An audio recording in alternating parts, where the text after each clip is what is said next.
There are many people who are suffering with physical ailments, and they're on the fence about whether they should use medical marijuana or not. There are two opposing views that we're going to present here at SCA-TV. This week, Dr. Mel Pohl will talk about his concerns. Dr. Pohl, how do you feel about medical marijuana being prescribed by a medical doctor who is following the regulations of what is acceptable to give to certain diseases?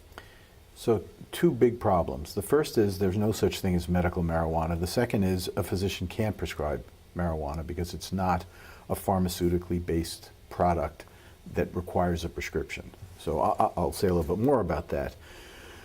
Medical marijuana is a label that's been given to the substances that are handed out in dispensaries by non-professionals. I mean, the people that work at dispensaries are bud tenders.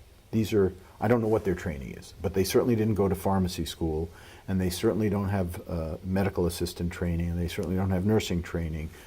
So we have a system where a drug is being given to patients, to people, for medical problems without any research base, without any scientific base, and without any control of how it is dispensed.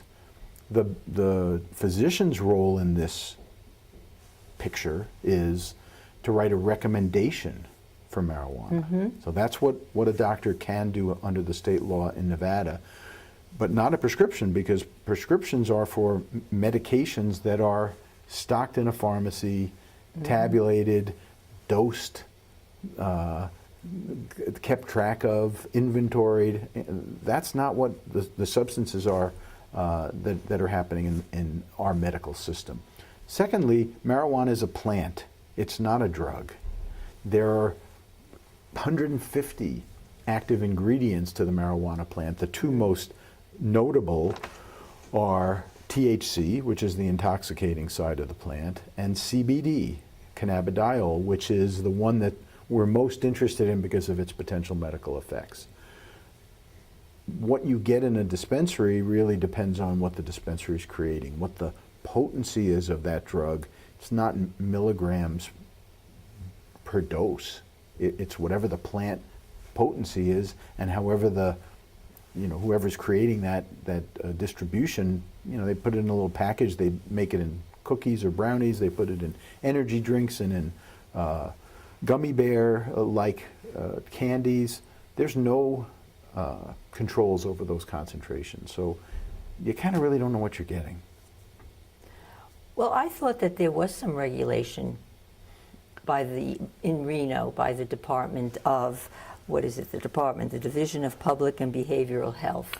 Right. There is one person charged with examining and visiting and tabulating all of the dispensaries in the state of Nevada. To my knowledge, as we discussed earlier, I don't think she's even been to Southern Nevada since the dispensaries opened. We've been on panels. She is doing the best she can in a very tough position. We regulate gaming in Nevada with 450 people in the gaming control board. We have one person regulating marijuana, and now we have legalized it in our state without any provision for keeping track of any of the things that I've just been talking about. Mm-hmm. So my concern is that a person goes in as a patient looking for a medical solution to a non-medical environment without really adequate dosing and studied controls of the potent substances that they're taking away to use for medical conditions. Why do you think there isn't the research out there? Well, it's a problem of the government. I mean, the government has kept marijuana as Schedule 1, which is an unstudyable, the only place that can study it is a federally certified facility, very limited in the country. So mm-hmm. for decades, when we should have been studying marijuana and breaking out the component parts and seeing what the effects were for some of the medical conditions it's used for, we weren't doing it. So the government's been remiss, and places that might study it Who studies drugs? Pharmaceutical companies. They're not going to put dollars into research on a drug that's never going to be legal. So we're in a catch-22 here, and the net effect is that we have not done necessary studies to be able to say what really is happening physiologically in the body, and again, what's the proper dosage, what's the proper dispensing source. I mean, it's ludicrous to tell somebody to take a drug and smoke it. That's ludicrous. Well, you know, it's not only smoke. Of it's course. in a cream. It's in Yes. the CBD oil. Yes. Which is put under the tongue, as I understand it. Yeah. So, and some of it isn't, like you said, there's THC and CBD. So the CBD is not psychoactive. Correct. You're not high on it. To the best of our understanding, and I believe that that's so. Some of the manufacturers, or I don't know what you call producers of the marijuana plants, say the CBD won't work unless you have THC in it.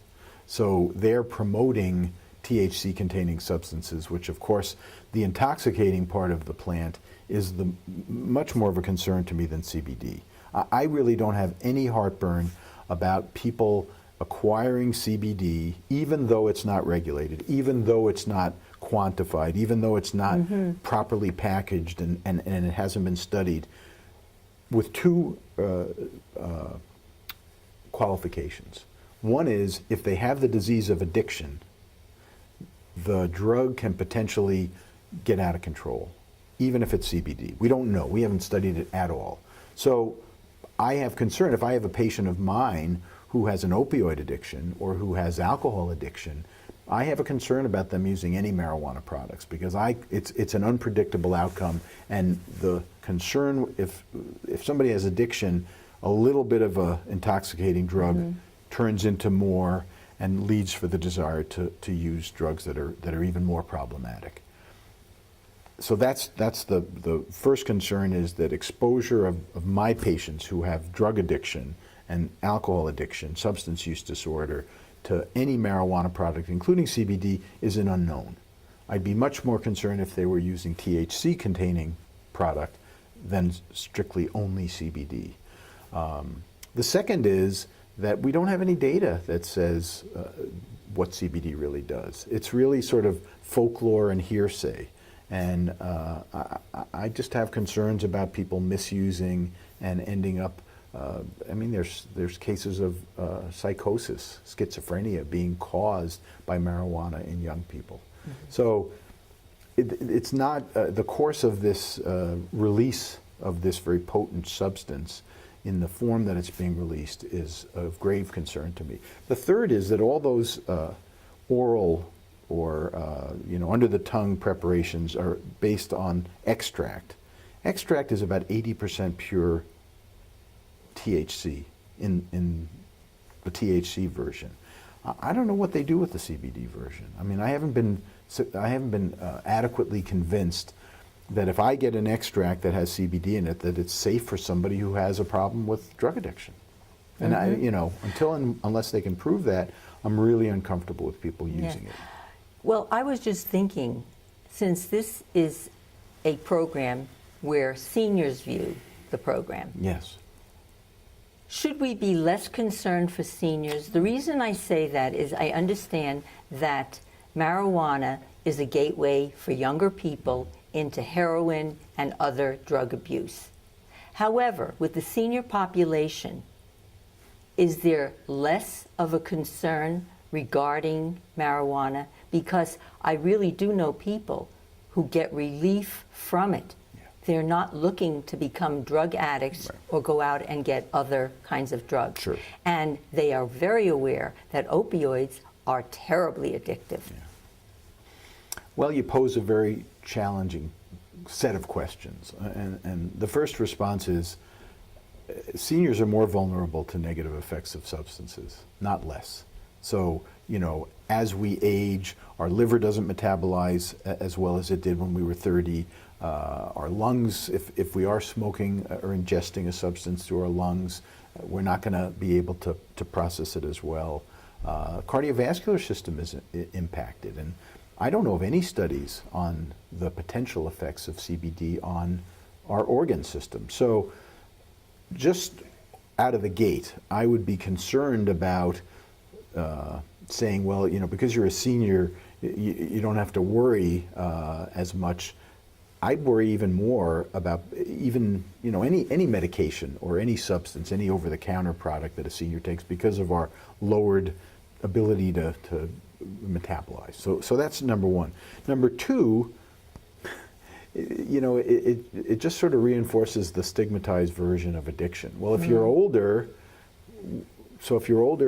we don't care if you get addicted. You're less likely because you have better judgment, more willpower, you've lived and seen more. None of that factors into the disease of addiction. I mean, it's a loss of control disease. So if somebody has the potential to become addicted, being a senior, if anything, they're more vulnerable, not less. And I see seniors develop alcoholism frequently with no history of alcoholism until they turn, past their 60s. I care and I worry much more for our young people, our adolescents, our underage young people, because they have developing brains that are subject to potential damage from this very potent version. They're really looking for intoxication, not pain relief. So, and most importantly is the monitoring the future data, which is national data on young people's attitude towards drugs, has shown very clearly that when perception of risk goes down, use goes up. So let me explain that. Perception of risk, it's safe, it's legal, everybody's using it, must be safe. The use goes up because it's perceived as safe. It's the same thing that happened with opioids in young people. Perception of risk, it's prescription, my parents take it, it's in their medicine cabinet, must be safe, and the use has skyrocketed of opioids in young people. So clearly the biggest concern for me is in young people, but I don't think seniors are exempt from the potential risks of developing problems with overuse and getting in trouble, and metabolic responses to the drug. That said, if a senior person doesn't want to take opioids and they can get a hold of a CBD preparation, particularly a topical, a cream, without ingesting it, I have no concerns about that. If they're putting it into their body, they ought to be very wary about what's in the substance, what the potency is, what the potential side effects are, and track very clearly on what's really happening in their life. If this chemical can make people's lives better without the horrible negativities that are associated with opioids, then I'm certainly open to it. My concerns are the methodology of the dispensing and the science of the dispensing is so poorly studied that I just worry about it. I could well understand that. Do you know any physicians who recommend cannabis for their patients? Not to my knowledge do I have colleagues who are prescribing or recommending cannabis to their patients. I have acquaintances and friends who have discussed this with physicians, so it's been not endorsed but allowed by a physician. A responsible patient says, "Hey doc, I'm using this medication in addition to the medicines you're prescribing, is that okay?" And then they get an opinion back.